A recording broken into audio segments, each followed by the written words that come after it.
There is a film that critics once called fascist propaganda, then years later celebrated as brilliant anti-fascist satire, and then years after that watched people argue about all over again, reaching the exact same opposite conclusions. That argument is still running today. Right now, in forums and comment sections and on social media, almost 30 years after the film first appeared in cinemas. The film is Starship Troopers. And the reason the argument never ends is, I think, the whole point. Starship Troopers arrived in November 1997, opening against Alien Resurrection and landing in cinemas just weeks before Titanic swallowed everything. It earned back roughly its budget and not much more. The reviews ranged from baffled to hostile. One major critic called it, without any paraphrasing on my part, a thoroughly Nazi movie. Another felt it was so inconsistent that no one could tell whether the director was sending up fascism or genuinely in love with it. Paul Verhoeven, who directed the film, found this furious and baffling because he had grown up in The Hague during Nazi occupation, watching propaganda succeed on real people in real time as a child. He knew precisely what he had built. Nearly no one in 1997 could see it. What changed between then and now, and why does the film feel so different today? That is what this episode is about. Before anything else, let me tell you what Verhoeven said to the actor Michael Ironside, who came to him during production and asked, point blank, why he was making a right-wing fascist movie. Verhoeven's answer went like this: "If I stand up and tell the world that a fascist way of running things does not work, nobody will listen to me. So instead, I am going to build a perfect fascist world, one where everyone is beautiful, everything is shiny, everything comes with big guns and gleaming ships, and then I will show you what it is actually good for." The design was never a warning wrapped in a lecture. It was a seduction. Verhoeven wanted audiences to lean forward, to feel the pull of the clean uniforms and the gorgeous cast, and the sense of purpose and belonging and momentum, and then slowly, for those paying close enough attention, to feel uneasy about how much they were enjoying it. Screenwriter Ed Neumeier, who had written RoboCop alongside Verhoeven, described the same intention from his side of the project. What he wanted to put on screen was a world that genuinely works, a military dictatorship that functions, not some crumbling dystopia with obvious villain architecture, but a place where everything runs, everyone has a role, and the propaganda is bright and enthusiastic and genuinely appealing. That appeal, Neumeier said, is exactly what makes it dangerous. Robert Heinlein's 1959 source novel struck Verhoeven as so uncomfortably right-wing that he could not get through it, so he had Neumeier summarize the whole thing for him. That summary was enough. Verhoeven understood immediately what he wanted to do: make the book's dream fully visible on screen, and in making it visible, make it readable as a nightmare. There is one structural detail that unlocks the whole film, and I want you to hold it in mind through everything that follows. Starship Troopers does not merely contain propaganda, it is built like propaganda. The fictional news broadcasts scattered through the film, the FedNet segments, are not set dressing or world-building texture. They are the spine of the narrative, telling you how to feel about every event before your own reaction has time to form. Would you like to know more? That question surfaces again and again throughout the film, and every time the answer the film feeds you is yes. More footage of civilian casualties, more bug attack coverage, more gleaming volunteers stepping forward at recruitment centers, more of Neil Patrick Harris, in his Gestapo-adjacent coat, explaining what military intelligence has determined about the enemy. Verhoeven modeled the FedNet segments directly on Leni Riefenstahl, studying her techniques closely. The sweeping crowd formations, the focus on physically ideal bodies caught in motion, the framing of sacrifice as something close to transcendence. He then reproduced all of it with a Hollywood budget and a cast that looked as though it had been drawn from a fashion catalog. The uniforms attracted attention even from inside the studio. When Columbia Pictures executives screened the final cut, several of them said out loud that the Federation's flag resembled a Nazi flag. Verhoeven confirmed it, because that was the intention. The Federation's entire visual language had been designed by studying actual SS imagery, not as tribute but as mirror. The casting decision caused the most discomfort and also did the most work. Casper Van Dien, Denise Richards, the entire young cohort, were chosen specifically because they embodied what fascist aesthetics celebrate. One film critic reached for the phrase eugenically perfect. Verhoeven used the word Aryan. He selected them deliberately to seduce the audience, to make viewers want to be these people, or root for them, or simply spend time in their company, and then to quietly surface the question of what exactly you were rooting for. Most audiences in 1997 encountered an expensive, violent, somewhat ridiculous science fiction action film with wooden performances and spectacular creature sequences. Some of them enjoyed it, many did not. Almost none of them caught the joke. The joke is simple. The heroes are the aggressors. The film hints at this without stating it. A reporter in an early scene raises the possibility that the arachnids did not choose to attack Buenos Aires unprovoked, that a Mormon extremist colony had moved onto their planet without permission and may have started the whole thing. Johnny Rico dismisses this immediately. The adults around him dismiss it. The FedNet dismisses it, and the narrative moves on. But the seed sits there. Looking at the actual events of the film, the arachnids threw rocks, literal rocks, hurled from their own planet toward ours, and the Federation's response was to dispatch nuclear-armed mobile infantry to carry out what amounts to a genocide when you watch it without the FedNet framing. The humans are the invaders. The arachnids are defending their territory. None of that gets said out loud, because the FedNet would never say it. And in this world, the FedNet is how information reaches everyone. Whether the satire lands depends entirely on how you come to the film. Watch it as an action film, and it slides by. Watch it with a nagging question underneath. Something like, why do we hate these creatures? Where exactly did this war begin? And the whole structure becomes visible. Verhoeven wanted the audience asking constantly whether these people were crazy. And for a majority of 1997 viewers, the answer that came back was no, obviously not. They are clearly fighting for survival. The mid-90s were not a period of much public anxiety about fascism. The Cold War had ended, the economy in the United States was expanding, and the dominant cultural story was one of liberal democracy winning out, of history arriving at some kind of settled endpoint. There was almost no appetite for a film suggesting that the machinery of authoritarian rule remained not only possible but actively seductive. The genre created a second problem. Starship Troopers arrived in the year after Independence Day, which had been a massive hit built on pure jingoism, the president as fighter pilot, alien invasion as the force that unites humanity, American military dominance presented as the natural condition of things. Audiences had just cheered for all of that enthusiastically, which meant they were already primed to cheer for military action against alien enemies. Verhoeven was counting on exactly that priming. In 1997, though, it had the effect of making the satire too well hidden to detect. One more thing contributed to the confusion: the acting. The deliberate woodenness of the performances, Casper Van Dien's fixed jaw and distant nobility, Denise Richards delivering dialogue with the affect of someone reading from a pamphlet, was a directorial choice, built to mirror the emotional register of actual propaganda. People in propaganda films do not act like people in dramas. They perform virtue, they perform courage, they exist as aspirational images rather than human beings. Verhoeven designed his cast to feel like recruitment posters given movement and voice. In 1997, audiences read this as poor directing and mediocre casting rather than deliberate stylization. Here is where the film starts to feel different. The propaganda problem is no longer hypothetical. Most of us have now spent years watching information environments shape what people believe in real time. We have watched the same event get described in completely opposite terms by different news sources, with different visual framing, different emotional music, different emphasis on which details surface and which disappear, and we have watched people we know arrive at completely opposite conclusions from the same underlying facts. We have seen the emotional logic of us versus them operate on people close to us. We have watched an enemy get stripped of complexity and humanity faster than seemed possible when the framing is controlled. Verhoeven built all of this into the film. The FedNet is not an exaggerated dystopian invention. It functions as a fairly accurate model of how information moves when a government shapes the narrative. The cheerful recruitment ads with their upbeat scoring and smiling volunteers are not caricatures of something that used to exist. They are the template. The ending of the film is what people rarely discuss, and it may be the most important thing Verhoeven put in it.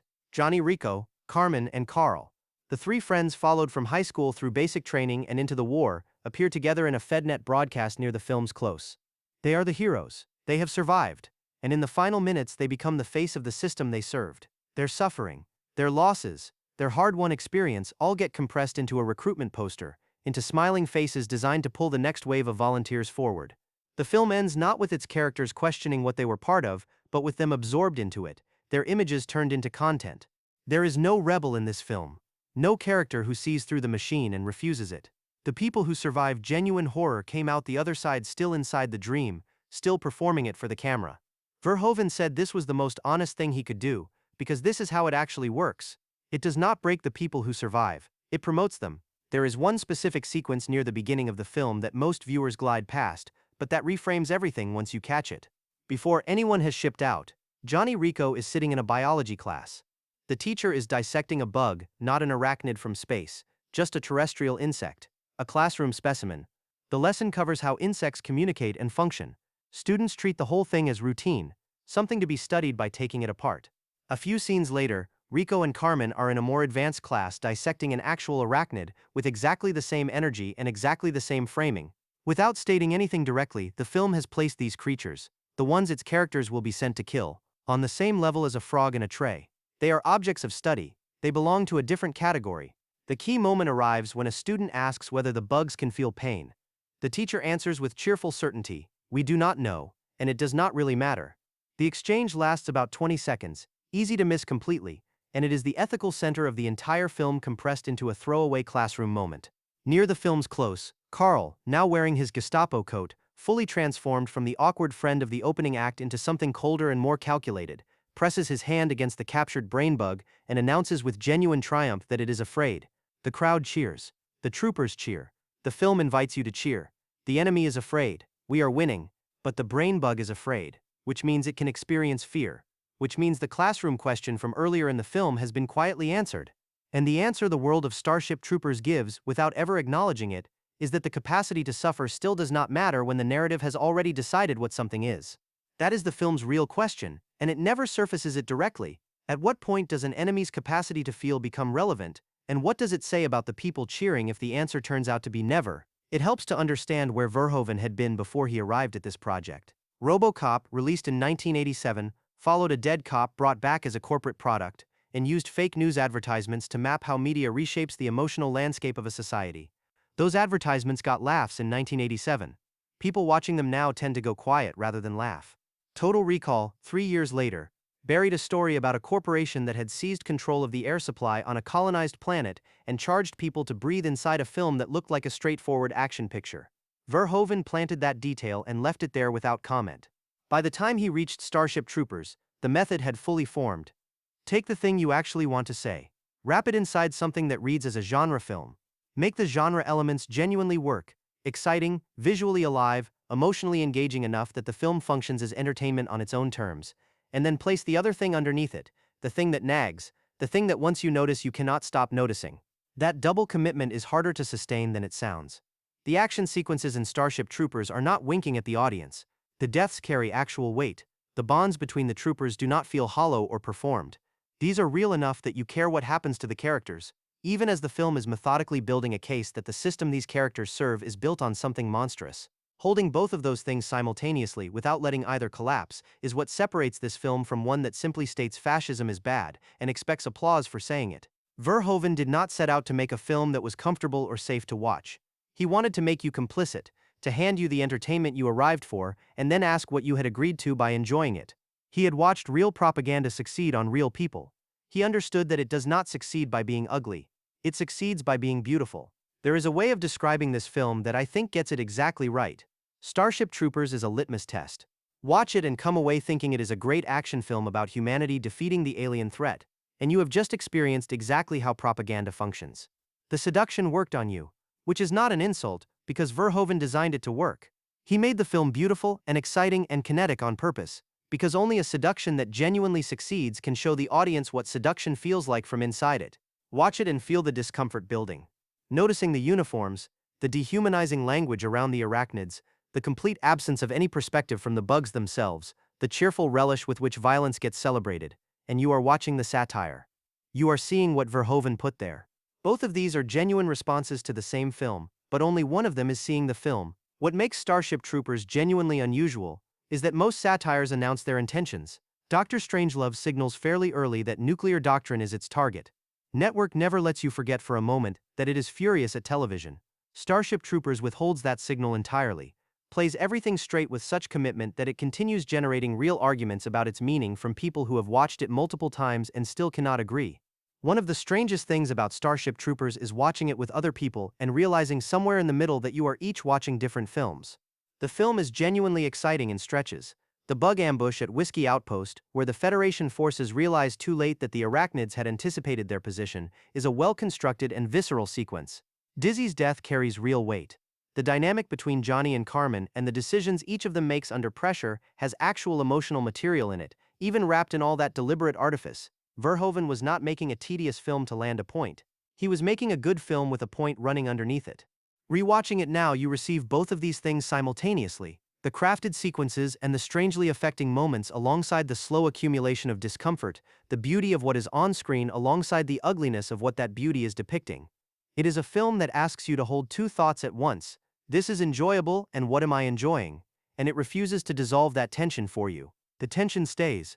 That unresolved quality is, I suspect, exactly why the argument has never settled. It keeps surfacing whenever the news gets strange.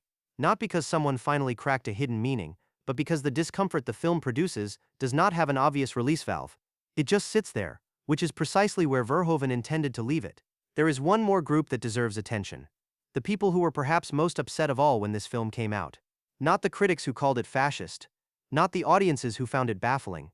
The fans of the book. Heinlein's novel holds a specific place in science fiction. It argues at length, with real conviction, that civic virtue must be earned through military service, that voting rights should belong only to those who have demonstrated willingness to sacrifice for the collective, and that military discipline forms the foundation of a functioning civilization. These are not presented as fringe positions in the book. They are logical conclusions drawn by characters Heinlein clearly admires. Those readers anticipated a faithful adaptation. What arrived instead was a film that took their novel and used it as raw material for a satire aimed directly at the book's own beliefs. The powered armor from the novel, a central piece of its world-building and one of its great pleasures, disappeared entirely from the film, cut partly for budget reasons and partly because Verhoeven felt armor would make soldiers look too invulnerable to register as human. The result was troopers in ordinary uniforms dying in enormous numbers, which served the film's argument about how military systems consume human life, but enraged readers who had been waiting for the armored combat sequences Heinlein described. The armor mattered, but the tone mattered more. Heinlein's characters discuss duty and sacrifice with an earnestness the novel expects readers to receive seriously. The film's characters use the same language, but the camera frames them in ways that quietly undercut everything they are saying, if you are watching closely enough. That gap between what the characters believe and what the film's eye reveals is where Verhoeven operates. Heinlein's readers experience that gap as a betrayal, and they were not wrong that Verhoeven had rejected the book's values. Rejecting those values was the entire project. Looking back, what stands out is that both groups, the readers who admired the novel's politics and the critics who accused the film of fascism, were responding to the same surface. Both were reading the uniforms and the speeches and the martial enthusiasm at face value, and neither group was watching what the camera was actually doing. Provoking exactly opposite accusations from people making the same fundamental mistake is a remarkable thing to have pulled off. Starship Troopers is worth watching tonight, whether you have never seen it or whether you last saw it the year it came out. Not because it is a classic, though it is. Not because the action holds up, though it does. The real reason is that most of us have spent the last several years watching information shape what people believe in ways that were hard to anticipate, and Verhoeven built a film in 1997 that shows exactly how that process works from the inside, then disguised it as a space adventure so it could get through the door. Watch it for the FedNet segments. Notice how you feel when the bugs die. Ask yourself at the end what the film just spent 2 hours asking you to cheer for. Leave a comment when you are done. I want to know which version of the film you ended up watching.